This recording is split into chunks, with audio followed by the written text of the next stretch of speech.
Assalamualaikum warahmatullahi wabarakatuh. Kami di sini ada 3 member, yakni Riki Hifni, Nani, dan Sofia, akan mempresentasikan hasil diskusi kami tentang analisa jurnal Nurbaiti pada puisi Djoko Pinurbo. Kita akan menjelaskan poin-poin penting yang ada di dalamnya. Now we are going to talk about the summary of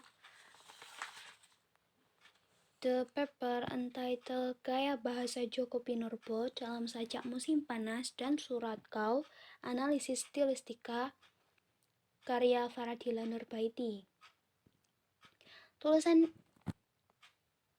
Tulisan ini membahas gaya bahasa Djoko Pinurbo dalam Sajak Musim Panas dan Surat Kau, yang mana pemilihan kedua sajak tersebut dilatar belakangi oleh rentan waktu penulisan yang cukup jauh, yaitu sajak Musim Panas yang ditulis pada tahun 1985, sedangkan sajak Surat Kau ditulis pada tahun 2013.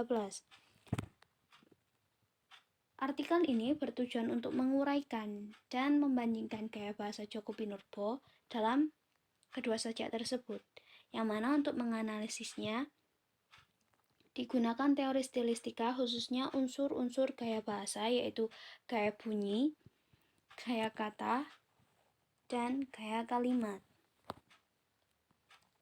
Untuk gaya bunyi sendiri, terdapat rima dan irama. Rima atau persajakan adalah permainan bunyi, kata berupa repetisi, dan disengaja untuk memperoleh efek keindahan. Dari segi rima sendiri, di sini Djoko Pinurbo menggunakan asonansi. Asonansi sendiri adalah bentuk perulangan bunyi atau fonem vokal yang pada puisi Musim Panas ditandai dengan font yang berwarna biru, terdapat pada bait ketiga, sedangkan pada sajak Surat Kau terdapat pada seluruh akhir larik dari puisi tersebut. Dari segi irama, ada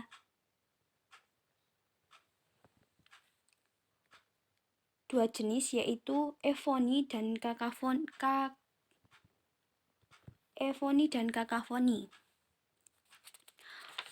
Untuk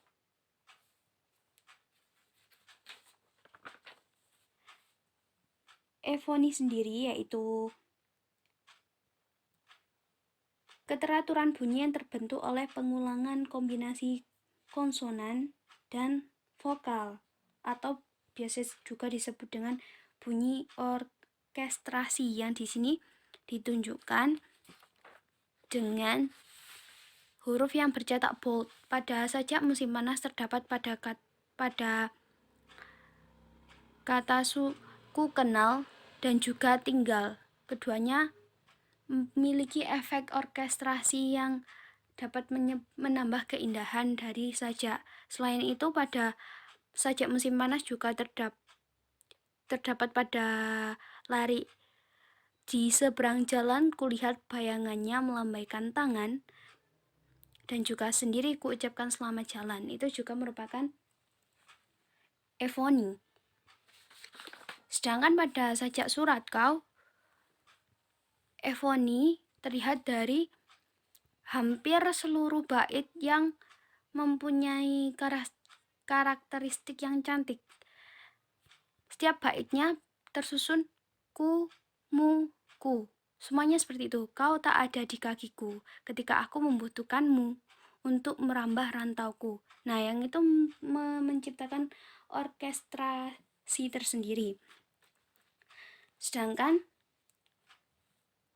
irama lain yaitu kakafoni hanya terdapat pada sajak Musim Panas. Pada bait pertama, musim panas yang capek dan sempoyongan dan juga mengetuk jendela rumahku malam-malam.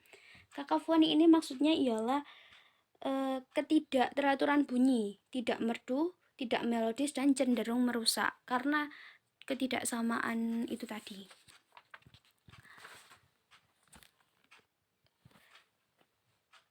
Yang kedua ialah gaya kata, yang mana di sini adalah dari segi morfologi dan semantik. Dari segi morfologi sendiri, pada sajak musim panas, Djoko Pinurbo cenderung menggunakan morfologi pengurangan kata yang dapat dilihat pada huruf yang berfont hijau. Ku kenal, seharusnya kan aku kenal, akan tapi dikurangi menjadi ku kenal. Selain itu ada kata nyanyi. Dalam nyanyi ia ucapkan yang seharusnya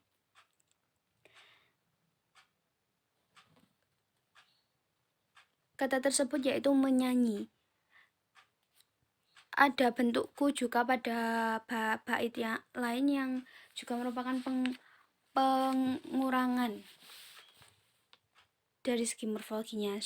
Sedangkan untuk surat kau, morfologi dari surat kau cenderung menggunakan penambahan.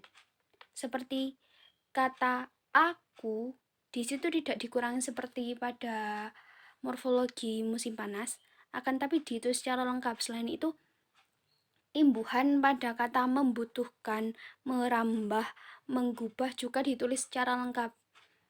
Berbeda dengan pada sajak musim panas. Gaya kata yang kedua yaitu aspek semantik, yang mana pada sajak musim panas, Djoko Pinurbo lebih menggunakan kosakata sehari-hari. Dapat dilihat dari kata yang bergaris bawah, musim panas yang capek dan sempoyongan. Kata-kata capek dan sempoyongan lazimnya digunakan pada kehidupan sehari-hari, percakapan sehari-hari. Sedangkan berbeda dengan sajak suratku, Djoko Pinurbo lebih menggunakan kata-kata kiasan. Hal itu dibuktikan pada kata jingkrungmu, yang itu merupakan kata yang berasal dari bahasa daerah yang berarti tidur. Untuk semantik perbedaannya itu, kalau musim panas lebih ke kosakata sehari-hari, sedangkan surat kau gaya bahasa menggunakan kiasan.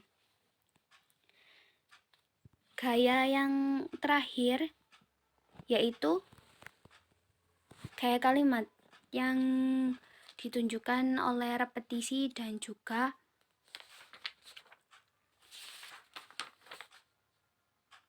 contrasting. Repetisi di sini terlihat pada sajak surat kau, di mana hampir setiap baitnya terjadi repetisi yang sama. Kau, ketika, dan untuk. Kau tak ada di kakiku ketika aku membutuhkan langkahmu untuk menambah rantauku. Begitu juga dengan bait selanjutnya diawali dengan kata-kata kau, ketika, dan untuk. Sedangkan pada sajak musim panas, gaya kalimatnya lebih ke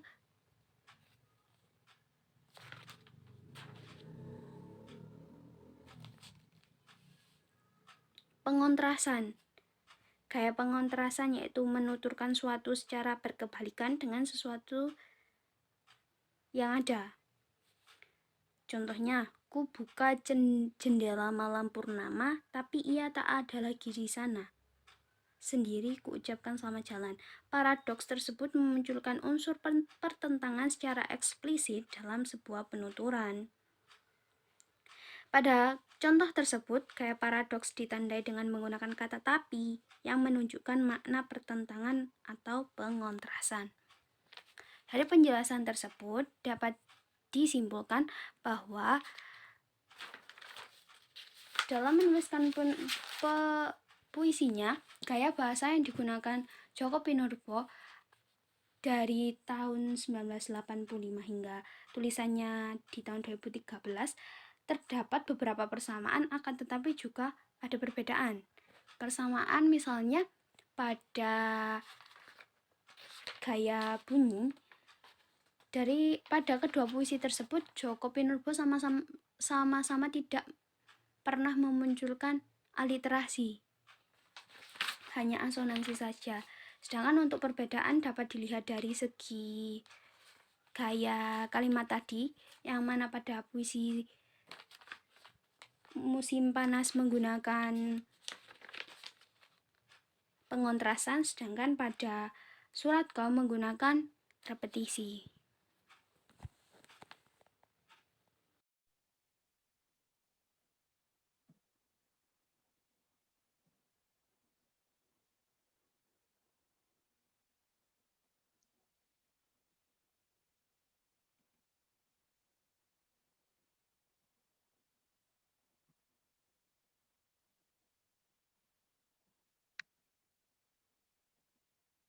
Perbandingan gaya bahasa puisi Djoko Pinurbo, karya Nurbaiti 2018. This paper is mainly discussed about the style of language that used in Djoko Pinurbo poems. There are two poems that analyzed in this paper. The author used stylistic style to comparing two of Djoko Pinurbo poems. First is Musim Panas, second is Surat Kau.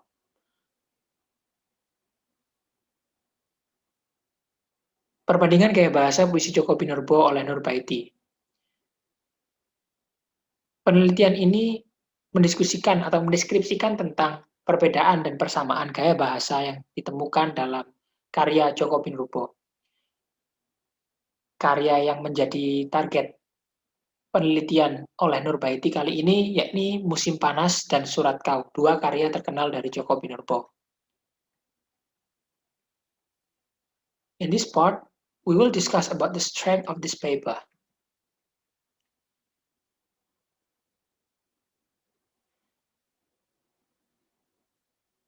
Dalam papernya, Nurbaiti menjelaskan perbedaan gaya yang digunakan oleh Djoko Pinurbo dengan sangat jelas. Nurbaiti explains the difference of style that used in Djoko Pinurbo poems very clearly. She used stylistic as a theory for investigating the style that used by Djoko Pinurbo in his two poems. Ditinjau dari stylistic aspect, di sini kita akan menjelaskan atau menemukan strength dari jurnal yang dibuat oleh Nurbaiti, dilihat atau ditinjau dari stylistic aspect. Nurbaiti, in her journal, attempt to compare the style of languages, Musim Panas, which was the first poem by Djoko Pinurbo, and Surat Kau. It was the new one, 2013. Nurbaiti dalam papernya mengambil contoh perbandingan dari puisi karya Djoko Pinurbo yang berjudul Musim Panas pada tahun 1983 dan berjudul Surat Kau pada tahun 2013. Latar belakang yang melatar belakangi Nurbaiti untuk mengambil dua jurnal tersebut adalah bahwa peneliti ingin melihat perbedaan maupun persamaan gaya bahasa yang digunakan oleh Djoko Pinurbo pada saat pertama kali dia publish atau menulis sebuah puisi, dan pada saat Djoko Pinurbo melakukan mengeluarkan karya puisi terbarunya pada tahun 2013. The two poems were chosen because of the long writing period or time span. The poem Summer was written in the early days of Djoko Pinurbo's poetry or authorship. Seperti yang dijelaskan tadi, salah satu alasan dari peneliti adalah jarak waktu yang sangat panjang. Jarak waktu penulisan yang sangat panjang, dimulai dari novel pertama hingga novel yang terakhir. The aim of this study is to make a reader understand the differences of languages that used in the old poem and the new poem of Djoko Pinurbo. She used stylistic aspect for investigating the different style of language. The stylistic aspect consists of sound style, style of words, and sentence style.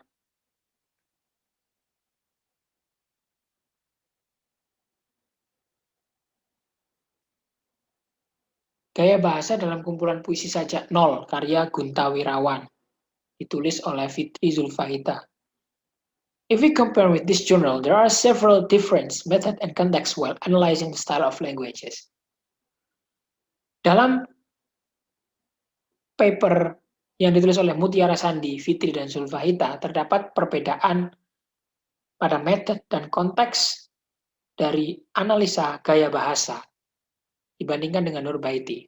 Dalam jurnalnya, Mutiara dan Sandi, mereka menginvestigasi gaya. Mereka menginvestigasi gaya bahasa dengan menganalisis kata, frasa, dan clause, dan mereka menemukan 27 perbedaan gaya. They found 27 differences style that used by Gunta Wirawan, but in this journal, there are no explicit explanations. Dalam jurnal yang ditulis oleh Mutiara Sandi dan kawan-kawan, tidak dijelaskan secara eksplisit apa saja kata yang mengindikasikan perbedaan gaya yang digunakan oleh Gunta Wirawan. Sedangkan Nurbaiti 2018 melakukan penjelasan yang sangat eksplisit mengenai perbedaan maupun persamaan yang ada dalam gaya bahasa Djoko Pinurbo. Next, Nurbaiti explained her paper very clearly. She could differentiate and find the differences and the similarity between two poems. In her paper, she could also explain the aspect of syntactical and morphological aspect. But it is better if she also analyzed and could explain more where is the similarity between the two poems. And the other journal that written by Dr. Ghazali and Dr. Ulinsah dalam gaya bahasa dalam kumpulan puisi perahu kertas karya Sapardi Djoko Darmono, the theory of style of language, they explain more specifically. There are several linguistic aspects and also figurative language in that paper.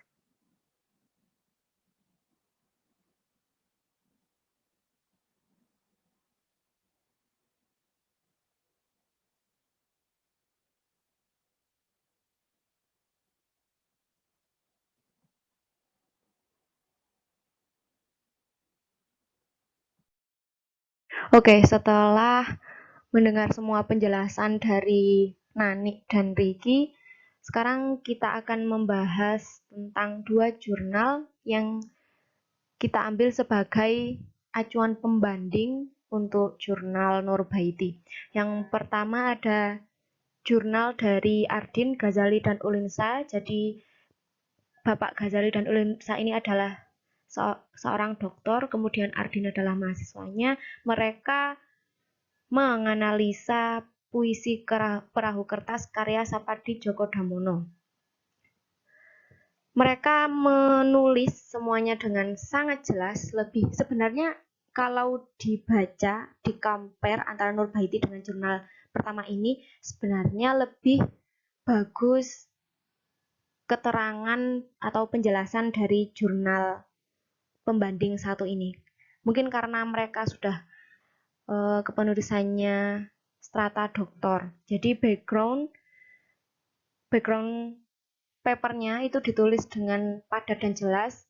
Kemudian literatur review dijabarkan dengan sangat detail seperti definisi stylistik, definisi puisi, definisi language style, dan tipe-tipenya.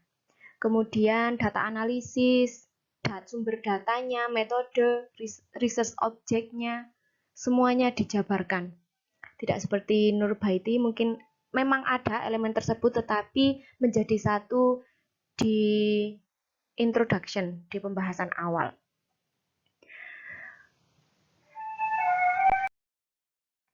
Kemudian di jurnal pembanding yang kedua, kami memilih gaya bahasa dalam kumpulan puisi sajak nol karya Gunta Irawan yang ditulis oleh 3 mahasiswa, yakni Sandi, Fitri, dan Zulfahita. Jika jurnal awal mempunyai banyak kelebihan, di jurnal pembanding yang kedua ini memiliki weakness-nya sangat tampak. Strength-nya ada pada background studi dan theoretical studinya sudah dijabarkan dengan baik. Kemudian mereka bisa menemukan 219 data gaya bahasa dari kumpulan puisi Sajak Nol tersebut. Tetapi ketika di pembahasan lanjutnya itu mereka hanya menjabarkan 4 temuan seperti metafora dan hiperbola.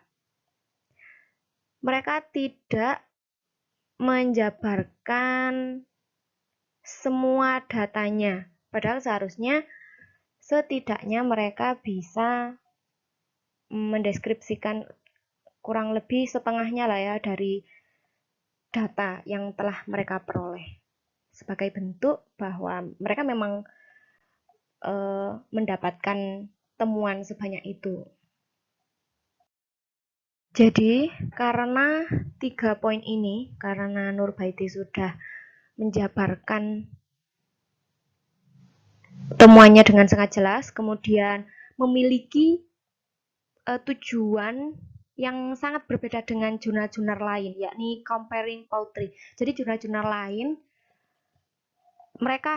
tujuan mereka hanya untuk mengetahui dan mendeskripsikan gaya bahasa pada kumpulan puisi tersebut. Tetapi di Nurbaiti ini dia bisa menemukan perbandingan antara puisi satu dan puisi kedua yang menyebabkan dia berbeda dari jurnal-jurnal lainnya. Kemudian dia bisa menemukan juga similarities dan difference-nya. Oleh karena itu, kita setuju bahwa paper yang ditulis oleh Nurbaiti ini sudah termasuk dalam jurnal yang baik.